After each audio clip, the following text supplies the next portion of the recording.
முகக்கவசம் அணியாதவர்களுக்கான அபராத தொகை 500 ரூபாயாக அதிகரிப்பு தமிழக அரசு அறிவிப்பு. நாட்டில் புதிய கொரோனா பாதிப்பு 2.5 லட்சத்தை நெருங்கியது. ஒமிக்ரான் வகை கொரோனாவால் பாதிக்கப்பட்டோர் எண்ணிக்கை 5000-ஐ கடந்தது.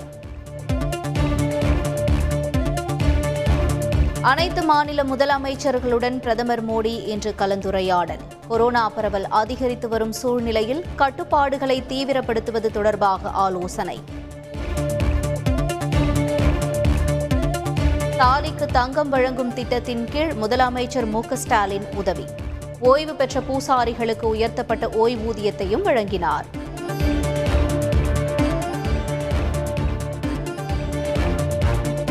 தமிழகம் முழுவதும் சந்தைகளில் கரும்பு, மஞ்சள் உள்ளிட்ட பொங்கல் பொருட்கள் விற்பனை. ஊரடங்கு உள்ளிட்ட கட்டுப்பாடுகளால் வழக்கமான விறுவிறுப்பு இல்லை என வியாபாரிகள் கவலை.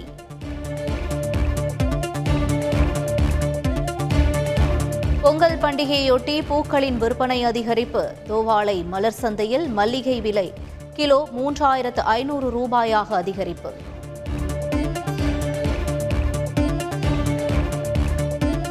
தமிழகம் முழுவதும் வைணவ ஆலயங்களில் சொர்க்கவாசல் திறப்பு கோலாகலம். வைகுண்ட ஏகாதசியையொட்டி பக்தர்கள் தரிசனம். தமிழகம் முழுவதும் கோயில்களில் அலைமோதும் கூட்டம். நாளை முதல் 5 நாட்களுக்கு அனுமதி இல்லை என்பதால் தரிசனம் செய்ய ஆர்வம். கொரோனா பூஸ்டர் டோஸ் பெயரில் புதிய வகை மோசடி. பொதுமக்களுக்கு சைபர் கிரைம் போலீசார் எச்சரிக்கை. கேரளாவில் தமிழர் வாழும் பகுதிகளில் ஜனவரி 14 பொங்கல் விடுமுறை அளிக்க வேண்டும். பினராயி விஜயனுக்கு முதலமைச்சர் ஸ்டாலின் கடிதம். ஓய்வு பெற்ற நீதிபதி சந்துருவுக்கு டாக்டர் அம்பேத்கர் விருது 15ஆம் தேதி திருவள்ளுவர் தினத்தன்று வழங்கப்படும் என முதலமைச்சர் ஸ்டாலின் அறிவிப்பு.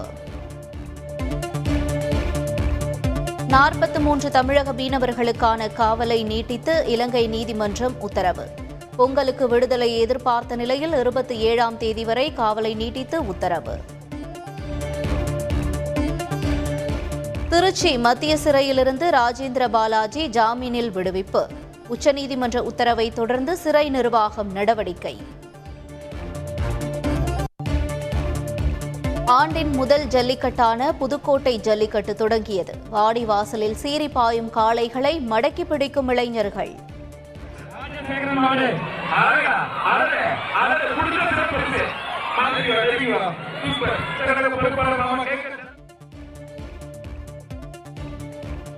ஆப்கானிஸ்தானில் கடுமையான பொருளாதார நெருக்கடி. அரசு ஊழியர்களுக்கு சம்பளத்திற்கு பதிலாக கோதுமை வழங்கும் தலிபான்கள்.